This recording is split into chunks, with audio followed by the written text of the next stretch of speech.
Hi, this is Cheryl Hazard. So one of the things that came up on my newsfeed was 12 signs you're a successful person, even if you don't think so. And one of the things that it said was you don't have the need to tear people down.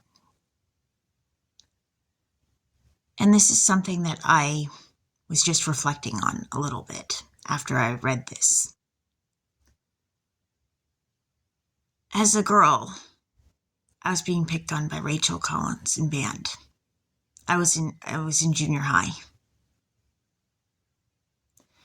And I thought about the behavior between, say, elementary school and high school. And how, when you're in that age range, you can be insecure and trying to figure out the balance between wanting to fit in with your friends and wanting to be your own person. And that's a tough thing to do. And I can really see that now looking back. Not only having been a teenager, but now raising a teenage son. And both of us are on the autism spectrum, so we don't exactly fit in.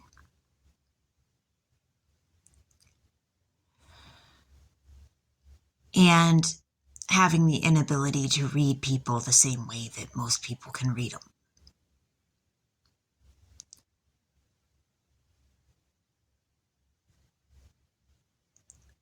But what I thought about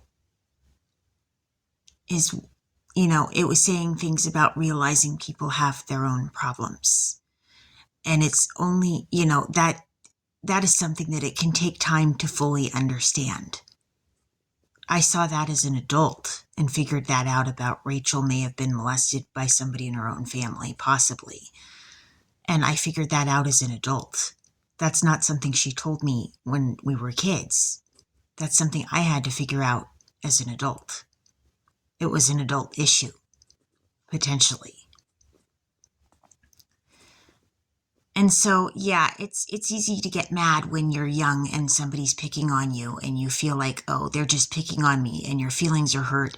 And it's harder to see that when you're a kid that they may have their own thing going on from that point of view when you're young. But I also had Asperger's syndrome on top of it. So, I'm empathetic and I can be that way.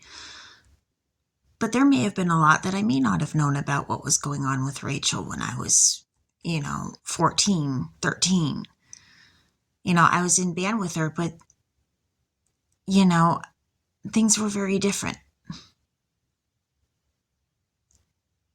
So to be fair to, 13-year-old me, it was very different back then how I would have seen things versus how 40-year-old me might be looking at this, piecing it together.